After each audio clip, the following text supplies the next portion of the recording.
বাবা বাবা না আমগো চাঁদপুর উকিল বাপ আসেনি? এই এক ভণ্ডামি, উকিল বাপ। এই ভণ্ডামি আর কেউ বাবা বানায় ধর্মের বাপ আসেনি? আবার আছে পীর বাবা আসেনি? কয় আমার আব্বা না, কয় এমন বাবা, কয় কাবার কাবা। পীরেরে শুধু বাবা বানায় নাই, কাবার কাবা। কয় পীরের দিকে ফিরা নামাজ পড়, কাবার দিকে ফেরার দরকার নেই। কি পরিমাণ ইসলাম নিয়ে ধোঁকাবাজি চলে আমার দেশে, এর কোনো সীমানা নাই। উকিল বাপ কারে কয়? একজনে কন্ত আমারে ঘটক, ঘটক রে কয়, বুঝা কয়েন। কিন্তু উকিল বাপ কারে কয়? এই তো এক কিলাকিলির জম লইছেন আপনারা। এই উকিল বাপ বানাইয়া ঘরে ঢুইকা দেখা সাক্ষাৎ করা, যতবার ঢুকবে ততবার কবিরা গুনাহ। একটা কবিরা গুনার জন্য ৭,০০০ বছর জাহান্নামের আগুন তার শাস্তি। উকিল বাপ আসল বাপ না। এই সুতা দিয়া, এই বাহানা করে পর্দা সারিয়া দেখা সাক্ষাৎ, এই সমস্ত সব কবিরা গুনাহ, জেনার গুনাহ, চোখের জেনা। আল্লাহ হেদায়াত দান করুন। ভাইরা আমার, জনগণ সবাই বলল ফেরাউন আমগো নতুন বাপ, আমগো ট্যাক্সের টাকা আদায় করে দিল। মালিকের পরীক্ষা।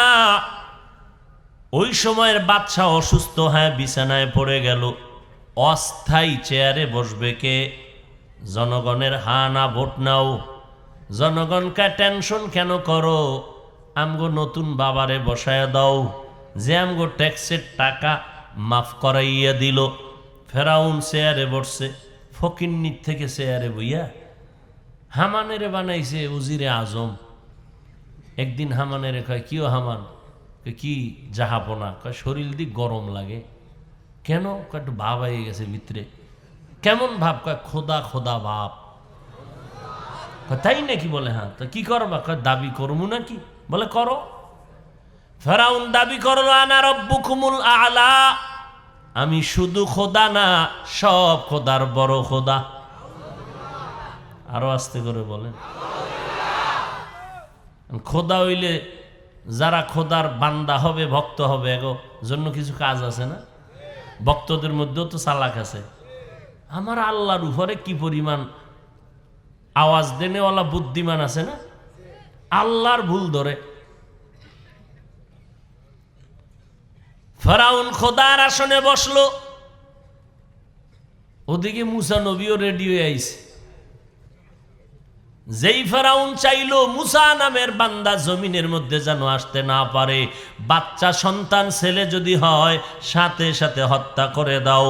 আল্লাহর সিদ্ধান্ত, আমি ফেরাউন মুসাকে পাঠাবো, শুধু এতটুকুই না, আমার সিদ্ধান্ত তোর ঘরে পাঠাইয়া তোর টাকায় লালন পালন করাইয়া তোর গালে চর লাগাইয়া তোরে সাইজ করাবো। সিদ্ধান্ত কার? বান্দা চাইলে কিছু হয় না, আল্লাহ চাইলে সব হয়। কুদরত কার? ইন্নাল্লাহা আলা কুল্লি শাইইন কাদির। আল্লাহ চাইলে বাপ ছাড়া সন্তান দিতে পারেনি। আল্লাহ চাইলে সব হয়, বান্দা চাইলে কিছু হয় না। আল্লাহ চাইলে মরা গাছে কথা কয়, আল্লাহ চাইলে মৃত্যুর লাশ কথা বলে, আল্লাহ চাইলে কোলের শিশু কথা বলতে পারে, আল্লাহ চাইলে গাছের দ্বারা কথা বলাইতে পারে। বান্দা যেটা বুঝবে না, আল্লাহর কুদরতের দ্বারা এটা সম্ভব। বিশ্বাস করার নাম ঈমান। যারা বিশ্বাস করবে না তারা তাজা বেঈমান। ফেরাউন না খোদা খোদা ভাবলে বইছে, এখন খোদাগিরি চলতেছে। মুসা নবীও তাই এই বলল, বড় হয়ে গেলেন, নবুয়াত পাইলেন। মুসা নবী এক আল্লাহর দাওয়াত দেয়। ফেরাউনকে আমারে খোদা বলে পছন্দ হয় না, তুমি আবার আর এক আল্লাহর দাওয়াত দাও। বহুত দ্বন্দ্ব শুরু হয়ে গেল। ভক্তদের মধ্যে কিছু চালাক, মুসা নবীর খোদা আছে, তুমিও আমগো নতুন খোদা। মুসা নবীর খোদায় মাঝে মাঝে বৃষ্টি দেয়, তুমি দিবা না? ফেরাউনের চান্দি গরম হয়ে গেছে, আমি কই বৃষ্টি পাবো? মিস্টার ইবলিস এসে বলে কোনো পেরেশানি নাই, আমি আছি না। জীবনের আকামের কন্ট্রাক্টারি করতে করতে এই পর্যন্ত আইছে। খালি মিস কল দিবি, জাগাত হাজির, কোনো কল দেওয়ার দরকার নাই। কি সমস্যা? বৃষ্টি চায় আমার ভক্তরা। কালকে 10টায় বৃষ্টি হবে, ঘোষণা দেয়। ফেরাউনকে ঘোষণা দেব, না হইলে আমার তক্তা ছুটাইব, তোমারে খুঁজবো কই? তোমার তো দেখাই যায় না, তুমি এমনি আইসো দেখলাম, না দেখলে না হবে। অদা দাও। ফেরাউনের খোদাগিরি টিকাইয়া রাখার জন্য ঘোষণা দিয়ে দিল, আগামীকাল 10টায় জমিনে বৃষ্টি হবে।